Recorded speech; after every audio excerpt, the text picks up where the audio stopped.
Well, that should do it. Nice and clean.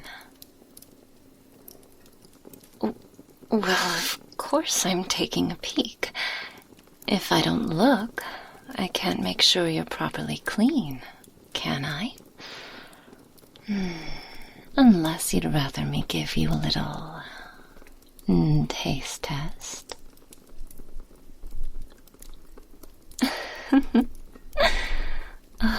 Your red face makes me think you just might like that more than the cloth and oils. You agree? Cheeky. Teasing a woman so rudely. Truly shameful of you. Anyway, I'm glad your leg is starting to feel better. I know you can't put too much weight on it for very long, but still, progress is progress.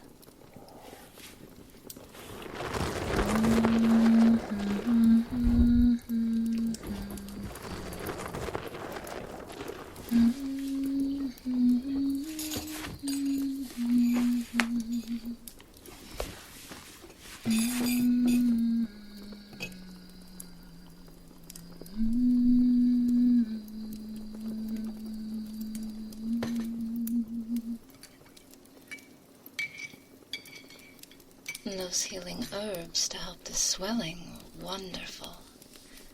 I'll have to thank Nora the next time I see her for her advice. Not to mention this tea. It's so fragrant. Who would have thought that such a lovely thing could also be used for treating inflammation?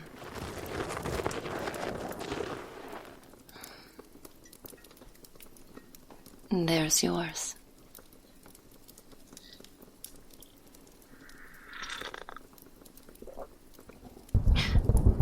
Oh.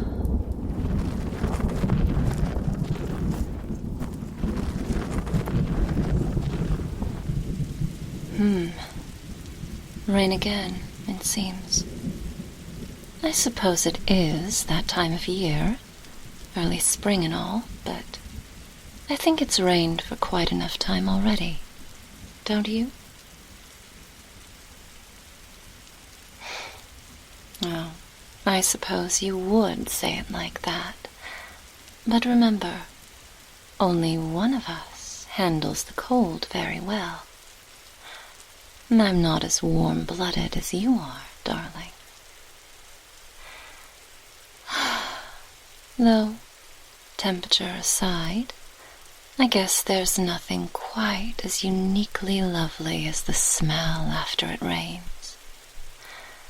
Everything seems so fresh and new.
Well, you know I would sing it to Sola to help her sleep, but I learned it from my mother, actually. It's a lullaby that she sang to me and my sisters when we were young. It talks about finding your way home, finding peace. Here. Far across the golden sunrise, long past the warrior's respite, here and with arms wide, I'm waiting. High where your dreams touch the sky, low where your tears say goodbye, near and where your heart lies, I'm waiting. See? It means that no matter where you are, how far or near, home is where you find your heart, and it is always waiting for you. When I was young, it always brought me comfort to think such things. And even now, when I lived alone, it made me believe that somehow I'd find what I was looking for, so long as I kept searching.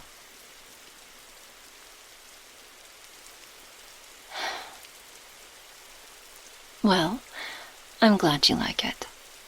Though I suppose in hindsight, it's a little optimistic for how things usually seem to be. At least until I met you.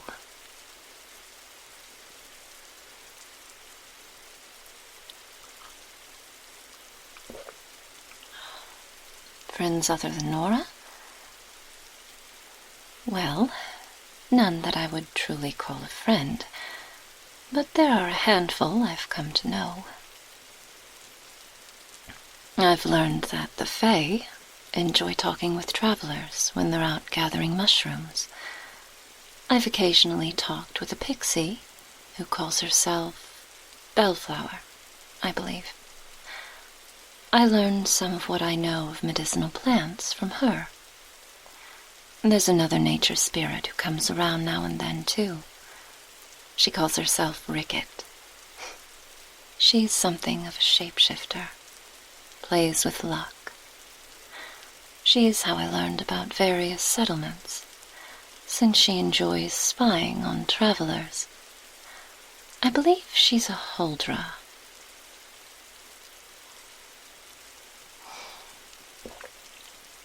That's really about it.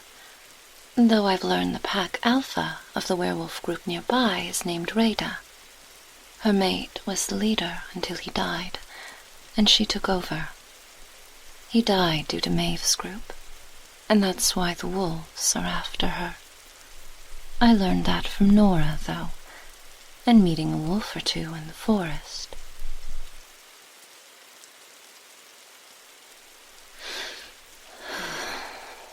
Cold.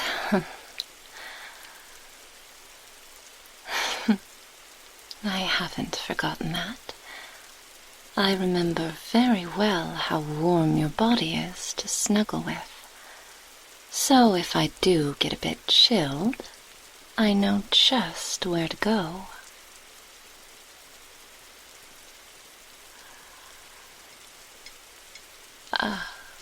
Oh, it's nothing. I was just thinking, lost in thoughts. Just, thoughts. Nothing particular.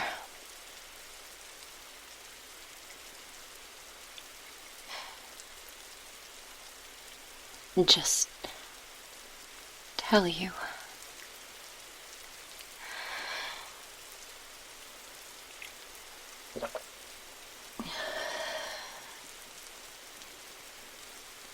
Well, the truth is,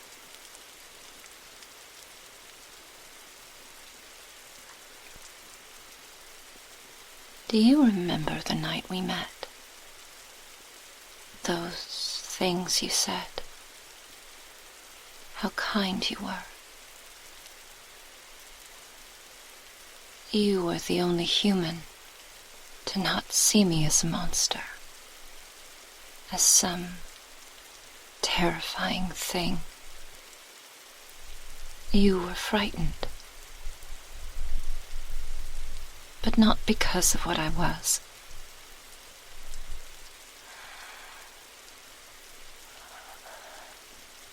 These last few months have been wonderful.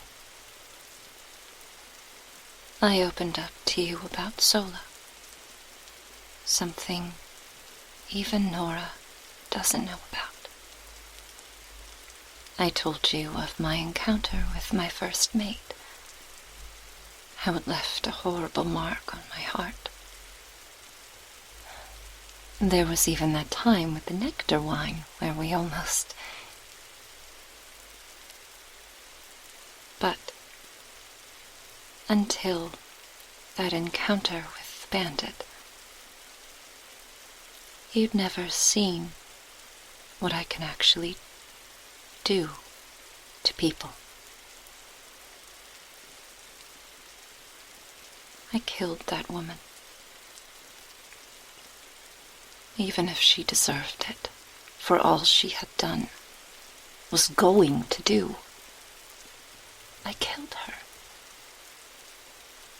I felt her bones crack in my tail. Ribs turned to dust. Felt her lungs lose more and more air with each breath taken. And worse,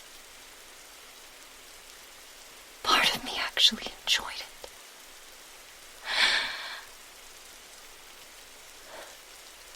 I felt her life ending, and I wanted more.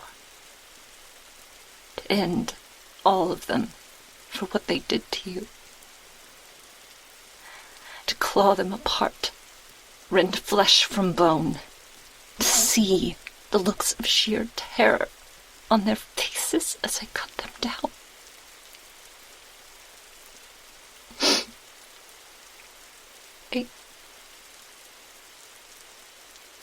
I would have been a monster to them.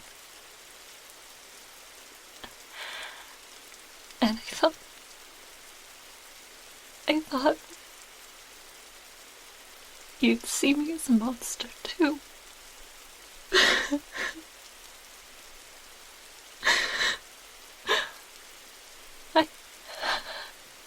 I thought I'd broken everything I made with you. And even if you didn't say anything, I worried so much. It's been eating at me ever since.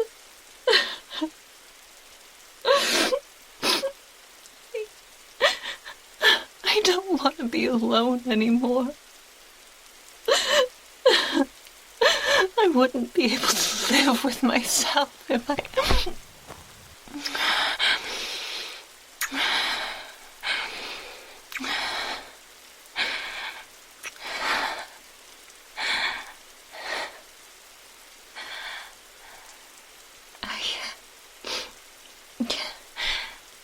I think that was our first real kiss, wasn't it?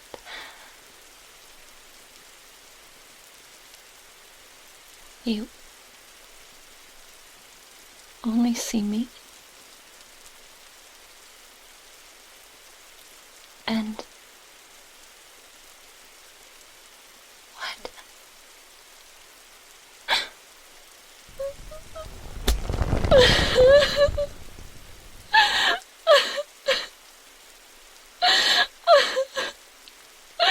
Oh, I love you too.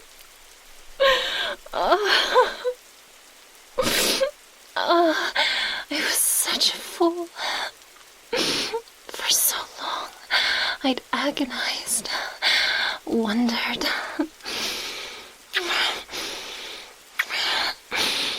Oh, my darling, my love.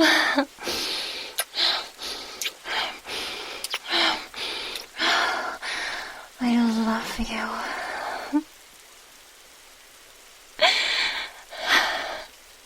I'd wanted to say those words for so long, but I was afraid it would be too soon. Nora told you. As much as that elf keeps her secrets, she also seems to like talking about mine. It's hard to be mad at her, though, especially when it's come to this, and to you. You're right. There's no sense staying here away from the warm fire and the warm blankets and the warm bed. You're still as easy to tease as you ever were, my love. Besides, I wouldn't want to do anything that might hurt your leg any further. Although, I do believe you still owe me a massage from before. If you do a good job, perhaps I'll see fit to do you as well.